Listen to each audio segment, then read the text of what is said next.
നമസ്കാരം. മിഡിൽ ഈസ്റ്റിൽ എന്തൊക്കെയാണ് പ്രധാനപ്പെട്ട വാർത്തകളെന്ന് നോക്കാം. പുതിയതായിട്ട് പുറത്തു വന്നിട്ടുള്ള ഒരു അന്വേഷണ റിപ്പോർട്ട്, അതിലെ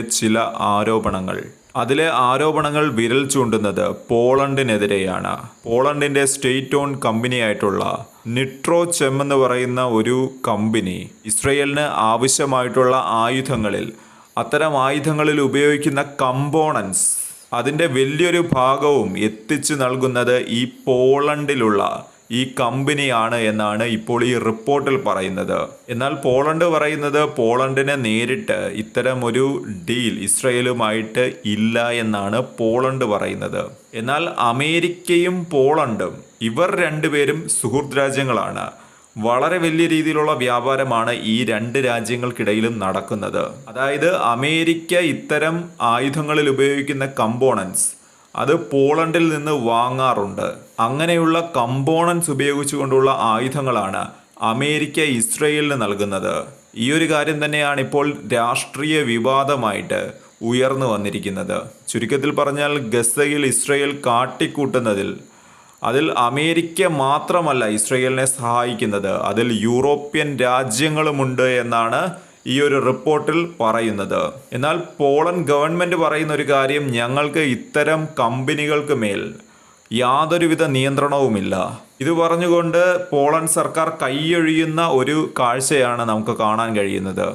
എന്നാൽ അവിടെയുള്ള പോളണ്ടിലെ ഓപ്പോസിഷൻ അവർ കയ്യും കെട്ടി നോക്കി നിന്നില്ല. അവർ ഇതിനെതിരെ ശക്തമായ പ്രതിഷേധമാണ് ഇപ്പോൾ പോളണ്ടിൽ ഉന്നയിക്കുന്നത്. അതായത് ഗവൺമെന്റ് പല കാര്യങ്ങളും മറയ്ക്കുന്നുണ്ട് എന്നാണ് പ്രതിപക്ഷം ആരോപിക്കുന്നത്.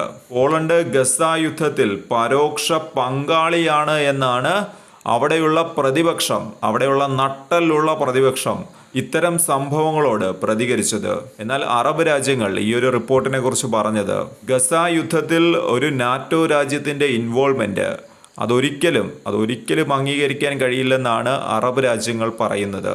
അറബ് രാജ്യങ്ങളുടെ പ്രതികരണം വെറുതെ ഒന്ന് പറഞ്ഞു എന്ന് മാത്രമേ ഉള്ളൂ. കാരണം നമുക്കറിയാവുന്നതുപോലെ ചില അറബ് രാജ്യങ്ങൾ എന്ന് പറയുന്നുണ്ട്. ഈ ചില അറബ് രാജ്യങ്ങൾ അമേരിക്കയുമായിട്ട് അടുത്ത ബന്ധം പുലർത്തുന്ന രാജ്യങ്ങളാണ്. അതുകൊണ്ട് അവരുടെ അടുത്ത് നിന്ന് വരുന്ന പ്രതികരണങ്ങൾ അത് എത്ര കണ്ട് പ്രാധാന്യമുണ്ട് എന്നുള്ളത് ചർച്ച ചെയ്യേണ്ട ഒരു വിഷയമാണ്. എന്നിരുന്നാലും ഇപ്പോൾ അറബ് രാജ്യങ്ങളിൽ ചില രാജ്യങ്ങൾ ഇതിനോട് പ്രതികരിച്ചിട്ടുണ്ട്. അവർ പറയുന്നത് നാറ്റോ രാജ്യങ്ങളുടെ ഇത്തരം ഇൻവോൾവ്മെന്റ് അതൊരിക്കലും അംഗീകരിക്കാൻ കഴിയില്ല എന്നാണ് അറബ് രാജ്യങ്ങൾ പറഞ്ഞു വയ്ക്കുന്നത്. എന്നാൽ ഇവിടെ നോക്കിക്കാണേണ്ട ഒരു കാര്യം, അതായത് ചില യൂറോപ്യൻ രാജ്യങ്ങളിലെ ഹ്യൂമൻ റൈറ്റ് ഓർഗനൈസേഷൻ ഇതിനെതിരെ രംഗത്ത് വന്നിട്ടുണ്ട്. അവരുടെ ആവശ്യം ഒന്നാണ്, പോളണ്ടിനെതിരെ അന്വേഷണം വേണമെന്നാണ് അവർ ആവശ്യപ്പെടുന്നത്. മറ്റൊരു റിപ്പോർട്ട് വരുന്നത് ഇസ്രയേലിൽ നിന്നാണ്. ഇസ്രയേലിൽ ഇപ്പോൾ സൈനികർ തമ്മിൽ പോരടിക്കുന്ന ഒരു ദൃശ്യം ഇപ്പോൾ വളരെയധികം സോഷ്യൽ മീഡിയയിലെല്ലാം തന്നെ വളരെയധികം വൈറലാകുന്നുണ്ട്. അതായത് ഇസ്രയേലിലെ ഏത് സൈനിക ക്യാമ്പാണ്, അതിനെക്കുറിച്ചുള്ള ഡീറ്റെയിൽസ് ഒന്നും ഇപ്പോൾ പുറത്തു വന്നിട്ടില്ല. എന്നിരുന്നാലും ഇസ്രയേലിലെ ഒരു സൈനിക ക്യാമ്പിലാണ് ഇപ്പോൾ ഇത്തരം ഒരു സംഘർഷം ഉണ്ടായിരിക്കുന്നത്. അത് ഇസ്രയേലി സോൾജേഴ്സിനിടയിൽ തന്നെയാണ് ഇത്തരം ഒരു സംഘർഷം ഉണ്ടായിരിക്കുന്നത്. എന്നാൽ ഇതിനുള്ള കാരണം എന്താണ്, ഇതിനെക്കുറിച്ചുള്ള കൂടുതൽ വിവരങ്ങളൊന്നും ഇതുവരെ പുറത്തു വന്നിട്ടില്ല.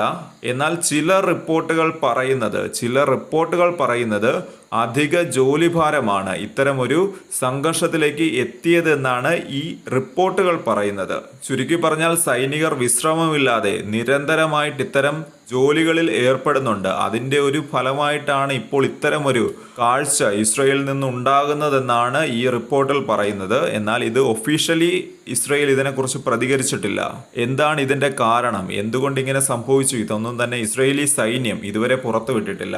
എന്നാൽ IDF ഇതിൻ്റെ കാരണം എന്താണ് എന്ന് പറഞ്ഞില്ലെങ്കിലും ഇത്തരം പ്രവർത്തികൾ ഒരിക്കലും അംഗീകരിക്കാൻ കഴിയില്ല എന്ന് IDF വക്താവ് ഇവിടെ വ്യക്തമാക്കുന്നുണ്ട്. ഇത്തരം സംഭവങ്ങൾ വളരെ ഗൗരവമേറിയതാണ്.